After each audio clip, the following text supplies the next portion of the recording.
जोहार, आप सभी का हमारे यूट्यूब चैनल झारखंड मैजिक में आप सभी का स्वागत है। तो जैसे कि आप देख सकते हैं कि फिजिक्स अभी चल रहा है, लेक्चर 3 है और ये सेमेस्टर 6 के विद्यार्थियों के लिए जो कि DSC 4 है, सेमेस्टर 6 DSC 4 है, ठीक है। तो आप लोगों को पूरी तरह से DSC 4 के जो सेमेस्टर 6 के विद्यार्थी उन लोग के लिए, ठीक है ना, और जो मैथ्स ऑनर्स कर रहे हैं उन लोग के लिए, ठीक है।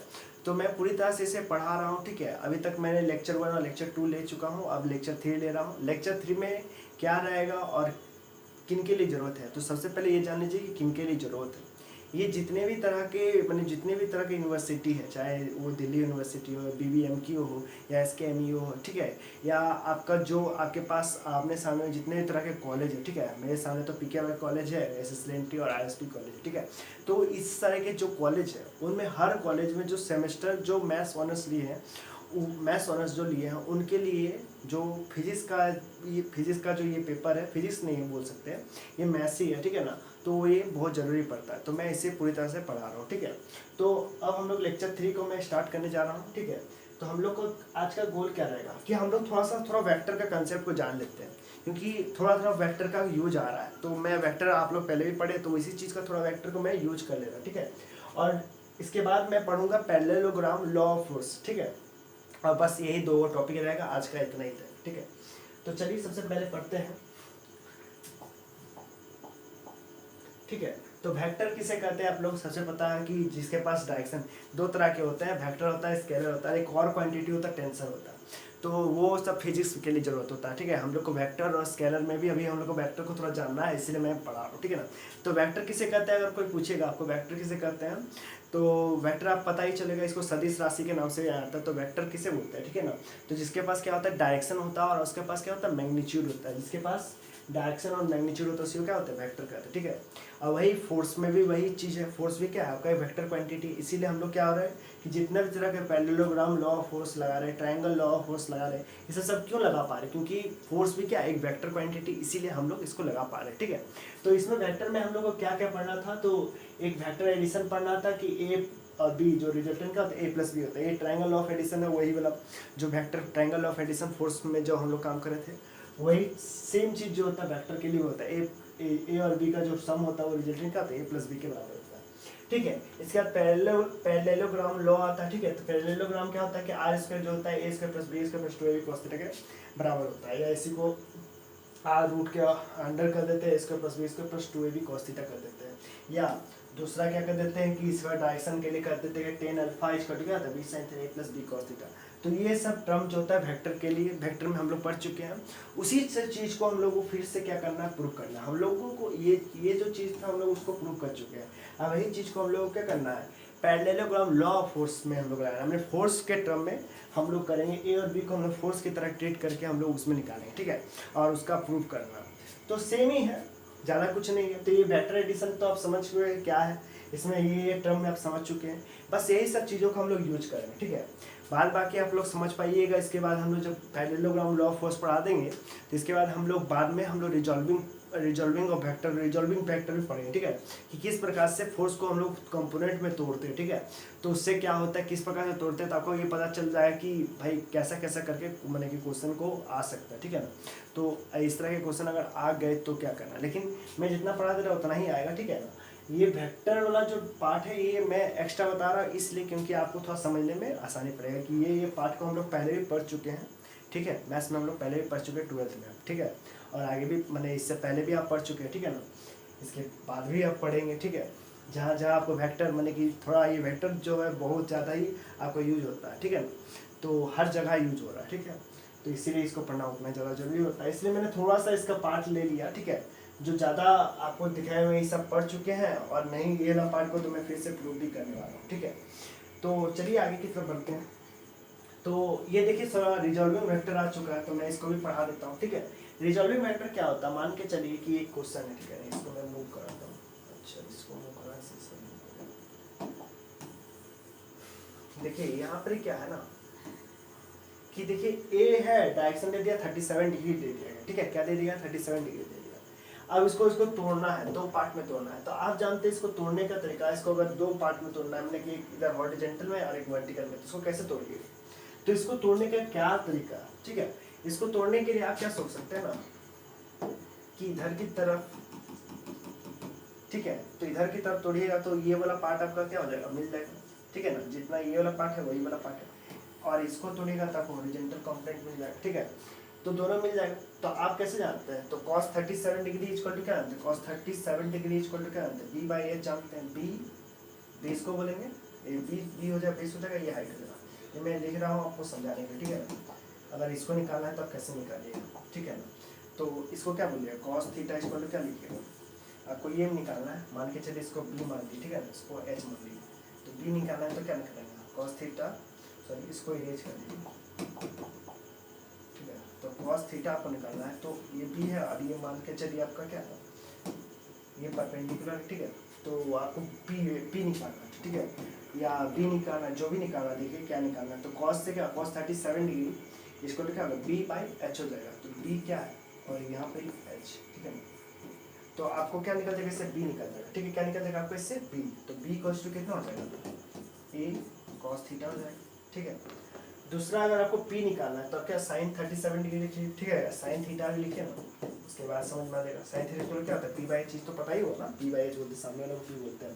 तो h कितना है, a है। तो इससे क्या निकल गया आपका, p इक्वल टू क्या निकल, a sin थीटा, ठीक है। ये ज़्यादा ही जगह छिप गया, मैं इसको थोड़ा सा ऊपर करूँ, ठीक है, ठीक है। मैं इसको थोड़ा सा कंप्रेस करते हैं, ठीक है।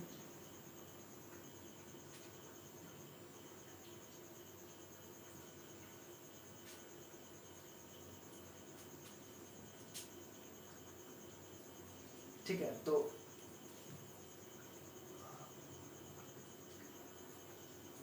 ठीक है, तो अभी तक तो समझ में आ चुका है कि बी ए cos थीटा कैसे हो गया है, ठीक है ना। तो मैंने इसको तोड़ा है, कंपोनेंट में तोड़ा, तो आपको क्या मिल जाएगा कि ये वाला डायरेक्शन का फोर्स और ये डायरेक्शन का फोर्स आपको मिल जाएगा। तो इसमें क्या मिल गया, जैसे कि इसको फिर से देखेंगे, ठीक है। तो इसको फिर से भाई साहब, तो इसको फिर से देखिएगा, तो जैसे कि ये पार्ट था, ए था, तो इधर वाला पार्ट क्या हो गया, जो बी वाला पार्ट था वो क्या हो गया आपका, ए, ठीक है, वो क्या हो गया, a cos थीटा हो गया। बी वाला पार्ट को क्या लिख सकते हैं, a cos 37 डिग्री लिख सकते हैं, ठीक है। और दूसरा जो इधर वाला पार्ट था, इसी को हम लोग क्या बोल रहे थे, इधर वाला पार्ट बोल रहे थे, ठीक है ना। जो ये वाला है इसको इधर थोड़ा सा घुसा के लिख रहा है, तो क्या लिख सकते हैं, a क्या आ रहा था, sin थीटा आ रहा था, यहाँ sin 37 डिग्री लिख सकते हैं ना, ठीक है ना। तो ये आ गया।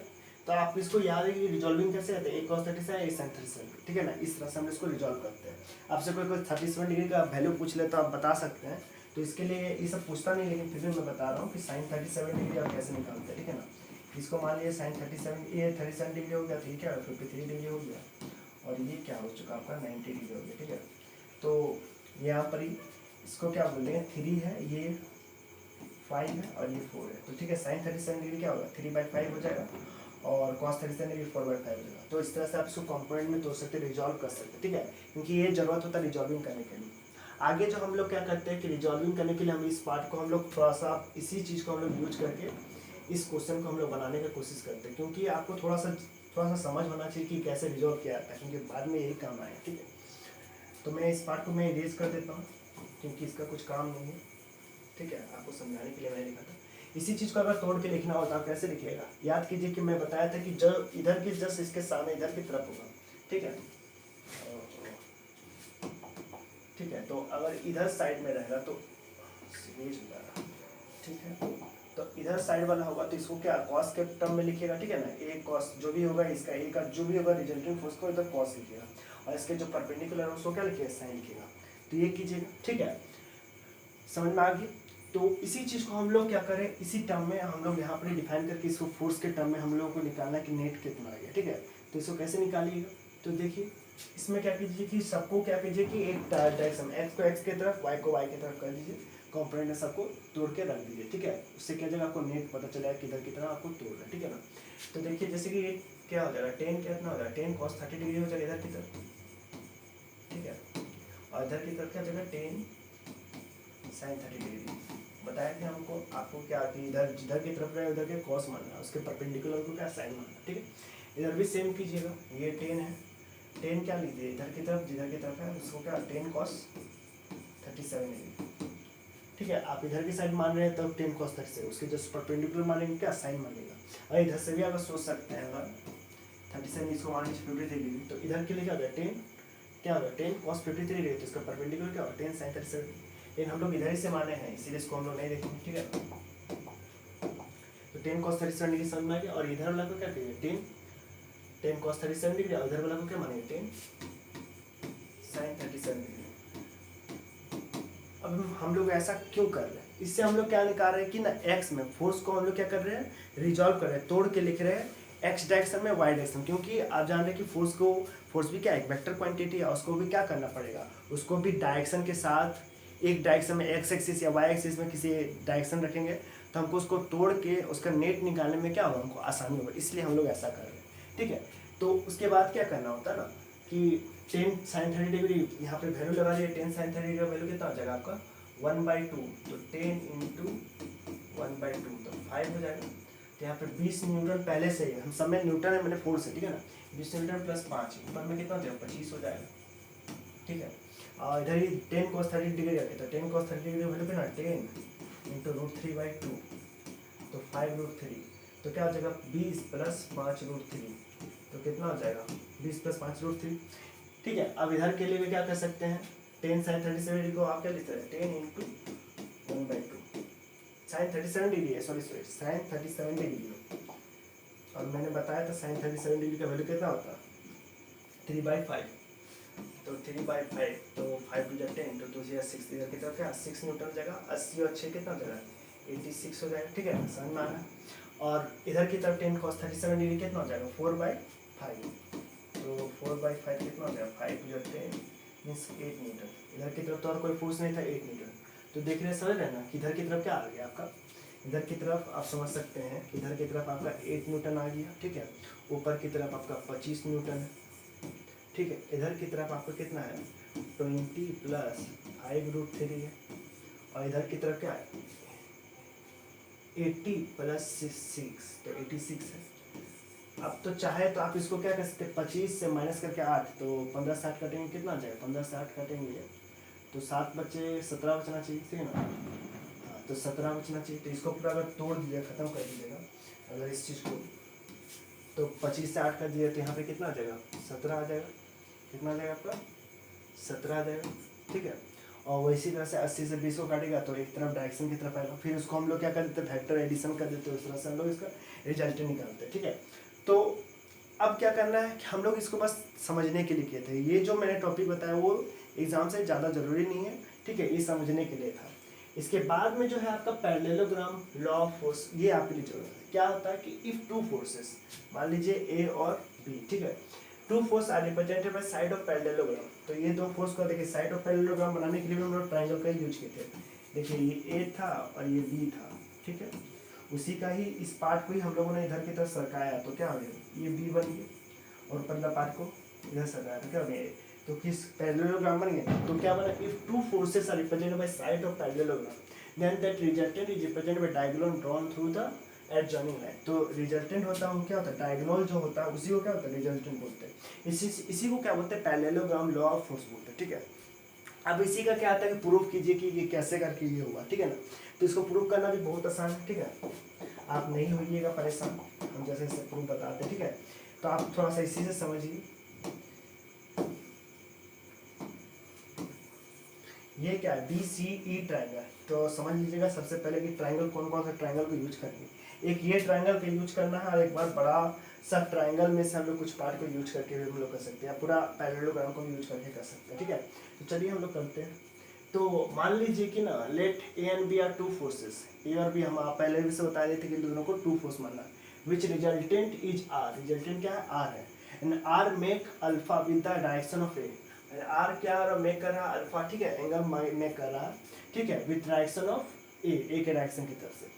तो आपको बनाना है क्या है इस क्वेश्चन को पूरी तरह से इसको प्रूव करना है, वही R equals to A square plus B square plus 2ab cos theta होगा, ठीक है, उसी चीज को आपको प्रूव करना है। तो आप कैसे प्रूव कीजिएगा, ठीक है, तो आपको पता हो कि रिजल्टेंट छोड़ क्या होता है a प्लस बी था, ठीक है। अब हम लोग देखते हैं ट्राइंगल BCE में देखेंगे, ठीक है ना, इन ट्राइंगल सबसे पहले इसको हम लोग थोड़ा सा छोटा कर लेते हैं या तो फिर समझ में, ठीक है ना, आप तो देख चुके हैं।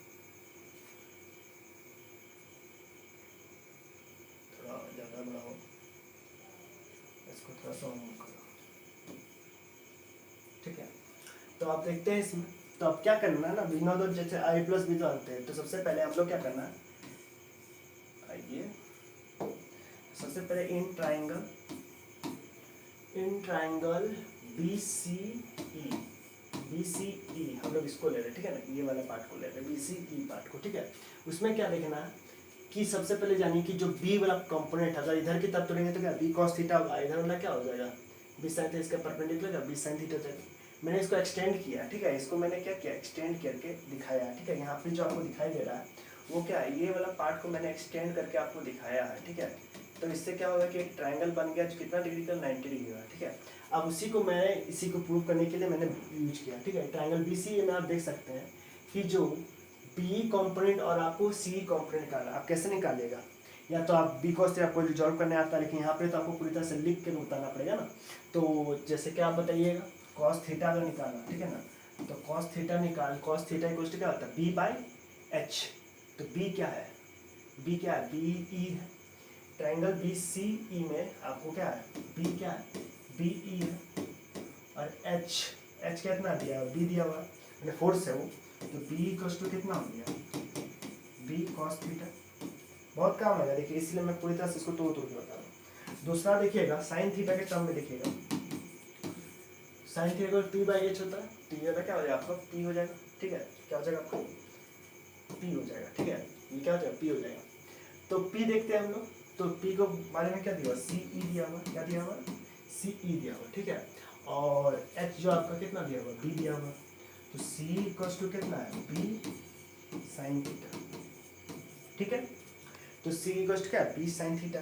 तो आप दो चीज को देख चुके हैं, अब क्या करना है ना, हम लोगों को एक ट्राइंगल में पूरी तरह से लगाना है। तो आप इसको पूरी तरह से देखने में ये कैसा लग रहा है, ठीक है ना, परपेंडिकुलर वाला इस तरह का दिखाई दे रहा है। तो आप पूरी तरह से इसमें क्या कर सकते हैं, पाइथागोरस थ्योरम को लगा सकते हैं, किसमें, इन ट्राइंगल ए सी ई में आप क्या लगा सकते हैं, पाइथागोरस थ्योरम को लगा सकते हैं, ठीक है। क्या लगा सकते हैं, पाइथागोरस थ्योरम को आप लगा सकते हैं। मैं इसको क्या कर देता हूँ, छोटा करता हूँ,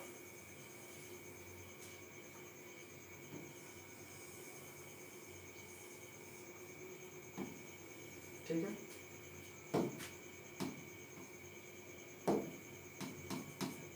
तो इन ट्राइंगल बी सी में देखिए, उसके बाद आपको क्या करना है ना कि अब हमको आपको लगाना है in triangle A C B, in triangle A C E में, in triangle A C E में, ठीक है, इन ट्राइंगल ए सी ए में, इन ट्राइंगल ए सी में क्या हमको यूज करना है, वी यूज पाइथागोरस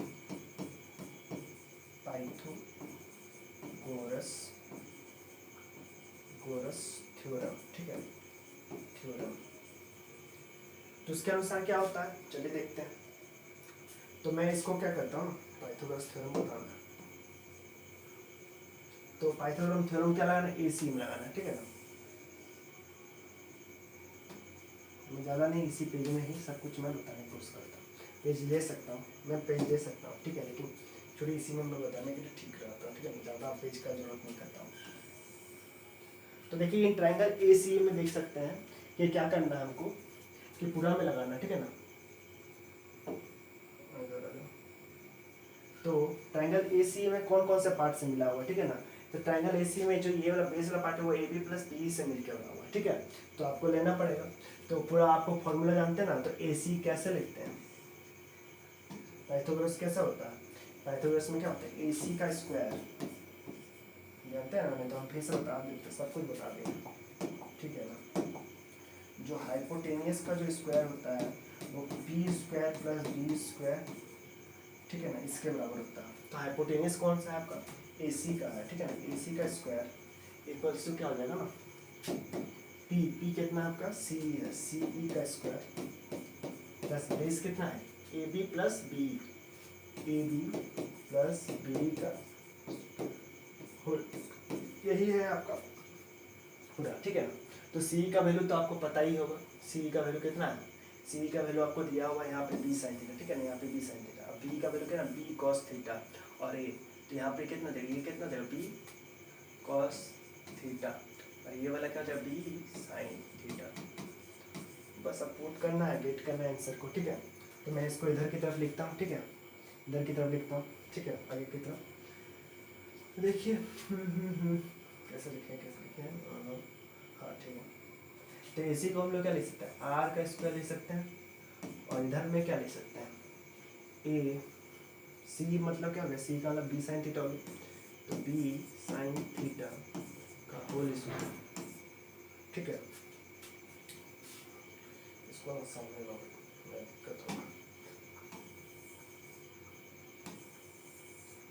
ठीक है। इसको थोड़ा सा मूव कर लो, समझ चुके हैं ना, तो इसको मैं बनाता हूँ, ठीक है ना। तो बी साइन थीटा प्लस क्या होगा, मैं इसे दिखा चुका हूँ आपको, ठीक है। तो इसमें फिर से देख लीजिएगा, बी साइन थीटा है, उसके बाद क्या लिखना है, ए बी प्लस बी। तो ए बी प्लस बी कहाँ से बचेंगे, यहाँ पर ए है, ठीक है, ए प्लस बी कॉस थीटा, यहाँ पे जो है बी टर्म जो है बी कॉस थीटा, ठीक है। तो यहाँ पे क्या लीजिएगा, बी कॉस थीटा। सब पार्ट को हम लोगों ने ले चुके हैं, ठीक है। अब क्या करना, बस इसी को पूरी तरह से सॉल्व करना है, बस आपको वैल्यू निकल जाएगा और प्रूफ हो जाएगा, ठीक है। तो इसमें क्या कीजिए, लिखते जाइए आर स्क्वायर इक्वल्स टू क्या कीजिएगा, B square sine square theta कीजिएगा, ठीक है। और ए प्लस बी का आपको फॉर्मूला पता है, ए प्लस बी होल स्क्वायर क्या होता है, तो उसी को लिखिए, ठीक है ना। इसमें क्या कीजिएगा, A square plus B square cos square theta कीजिएगा प्लस 2ab कॉस थीटा, ठीक है, क्योंकि यहाँ पे बी के साथ क्या कॉस थीटा, ठीक है, इसलिए मैंने किया, ठीक है। अब देखिए B square sine square theta आपको दिखाई दे रहा है, उसके साथ आपको दिखाई दे रहा है B square cos square theta, सामने एक साथ रखिए, ठीक है ना, क्यों आपको पता चल ही जाएगा, ठीक है। Plus A square plus 2ab cos theta,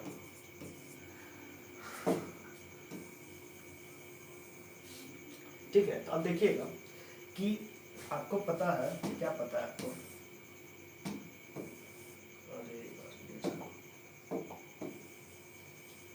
ठीक है, आपको क्या पता है, आपको पता है कि sine square theta plus cos square theta equals to कितना होता है, 1 होता है।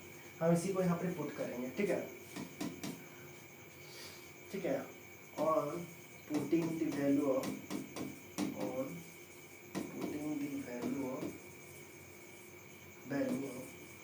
Sign square theta plus cos square theta equals to 1, ठीक है, इन अबव इक्वेशन, ठीक है। वी गेट, क्या गेट करेंगे हम लोग, उसी के बारे में हम लोग को लिखना है, ठीक है ना। तो अब इसी को यहाँ पे पुट करना है, हम लोग को गेट करेंगे क्या, देखते हैं। तो हम लोग लिखते हैं आगे का पार्ट, आर स्क्वायर जानते हैं, B square plus B square sine square theta plus B square cos square theta plus A square plus 2ab cos theta में, जहाँ पे हमको ये वाला पार्ट में हम लोग को बी स्क्वायर कॉमन मिला है, उसको कॉमन रखेंगे, क्या करेंगे, उसको कॉमन रखेंगे, और sine square theta plus cos square theta को एक जगह रखेंगे, ठीक। अब प्लस क्या करेंगे, A square plus 2ab cos theta जैसे लिखा हुआ था उसी को लिख देंगे, ठीक है। अब यहाँ पे जो sign square theta plus cos square theta का वैल्यू कितना था, 1 था, उसको मैंने पुट कर दिया, तो कितना हो गया, 1 हो गया। अब 1 को आप क्या सकते हैं, बी स्क्वायर इंटू 1 कितना हो जाएगा, बी स्क्वायर ही हो जाएगा, ठीक है ना, उसको ना लिखिए तभी आपको चलेगा, मैंने बता दिया, ठीक है।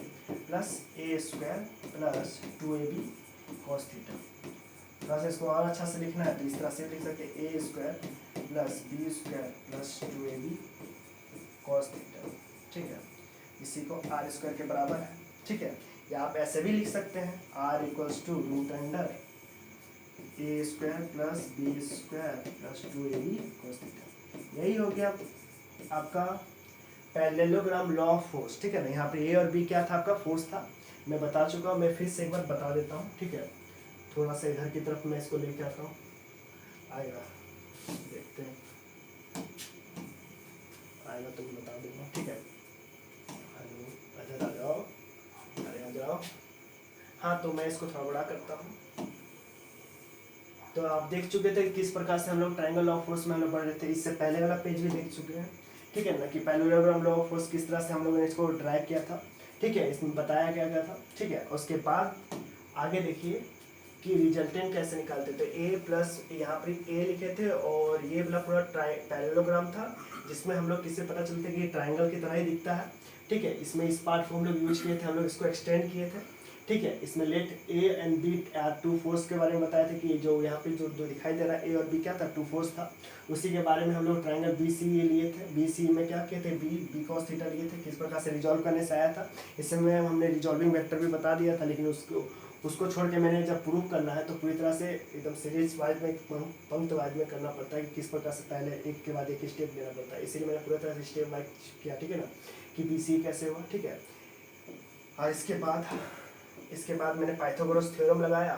उसके बाद क्या किया, यहाँ पे हम लोगों ने पुट किया वैल्यू को और हम लोगों ने रिजल्टेंट हासिल किया, ठीक है ना। ये जी रिजल्टेंट, तो ये रिजल्टेंट हम लोगों ने हासिल किया, ठीक है ना। यहाँ पे थीटा छूट गया था, मैं दे देता हूँ, ठीक है। और यही आपका प्रूफ था। तो आज के लिए बस इतना ही, ठीक है, धन्यवाद।